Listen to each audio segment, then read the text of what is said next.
স্টেশনের সেই ক্ষুদে চাওয়ালা ছেলেটির কথা আমার পাঠকদের ফের মনে করিয়ে দিই।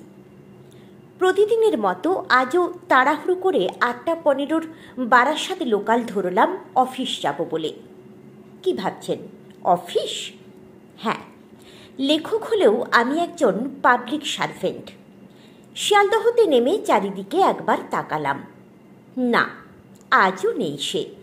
অগত্যা 1 নম্বর গেটের কাছের চায়ের দোকানের দিকে এগিয়ে গেলাম।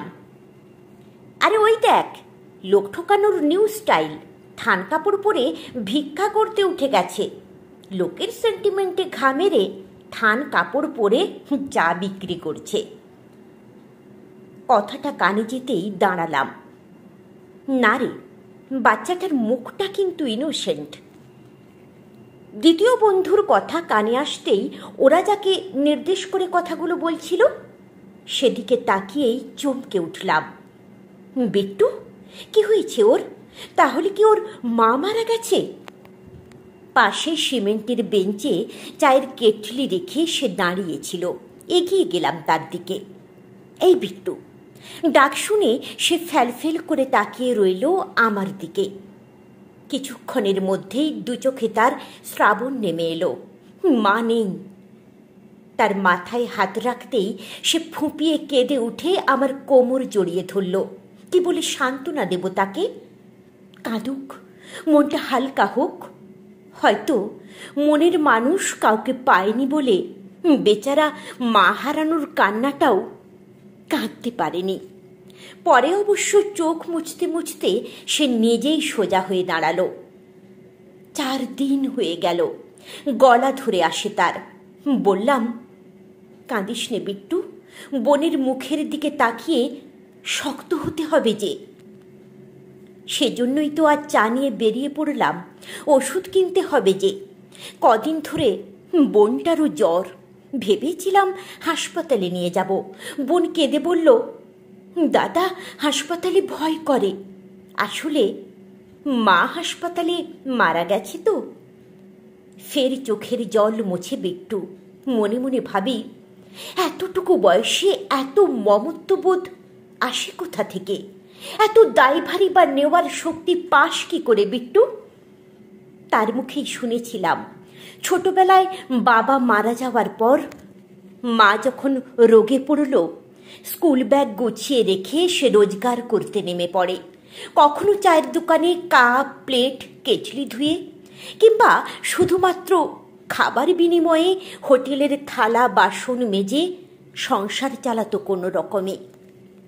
আসলে খাবার সে নিজে খেত না, তার মা বোনের জন্যে পলিপ্যাকে করে নিয়ে আসতো।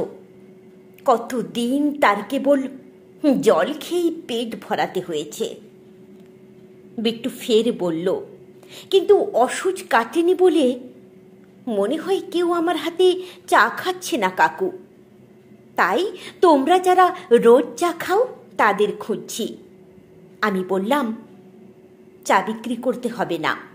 তারপর মানিব্যাগ বের করে 2 500 টাকার নোট বের করে বললাম, এটা রাখ।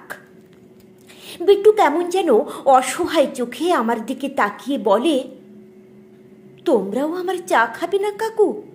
কিছুক্ষণ চুপ করে দাঁড়িয়ে থেকে কেটলি হাতে তুলে নিয়ে সে বলে, যাই তাহলে। ভেবেছিলাম তোমরা আমার চা খেলে তা দেখা দেখি অনেকেই খাবে। বিট্টু চলে যায় দেখে আমি বললাম, বিট্টু টাকাটা রাখ। না কাকু, মায়ের কাজ, ধার করে করব না। যাবার জন্যে পা বাড়াতেই আমি বলে উঠি, চা দিবি না? আনন্দে সে এসে আমাকে জড়িয়ে ধরে বলে, সত্যি কাকু তুমি খাবে? তারপর কাগজের কাপে চা ঢালতে ঢালতে বলে, আমি ঠিক মায়ের কাজ করতে পারবো, শুধু তো ঘাট আর শ্রাদ্ধের কাজ, তারপর কয়েকজনকে খাওয়ানো, ঠিক হয়ে যাবে। 1 কাপ নয়, দাঁড়িয়ে দাঁড়িয়ে 3 কাপ চা খেলাম। সময় বয়ে যায়, অফিসে যেতে হবে। বললাম, কাল এখানে দাঁড়াবি, আমরা সবাই তোর কাছে লাইন দিয়ে চা খাবো। আর শোন, এই টাকাটা রাখ, মায়ের কাজের জন্যে দিচ্ছি না, বোনের চিকিৎসার খরচ। নে ধর। মায়ের ওষুধ কিনতে এর আগেও তো অনেক দিয়েছ কাকু, মাকে ধরে রাখতে পারলাম না।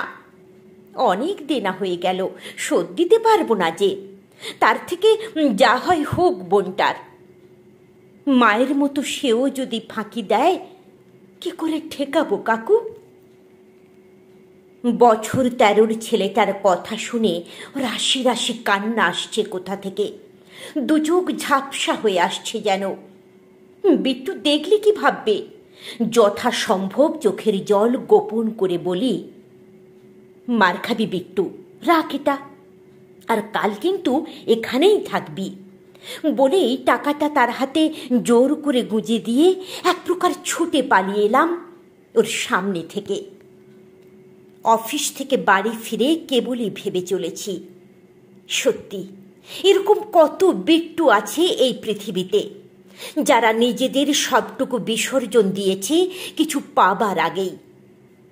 অথচ আমরা সামান্য কিছু না পেলেই মর্মাহত হই, ভাবি এই দুনিয়ায় বুঝি আমার চেয়ে দুঃখী আর কেউ নেই।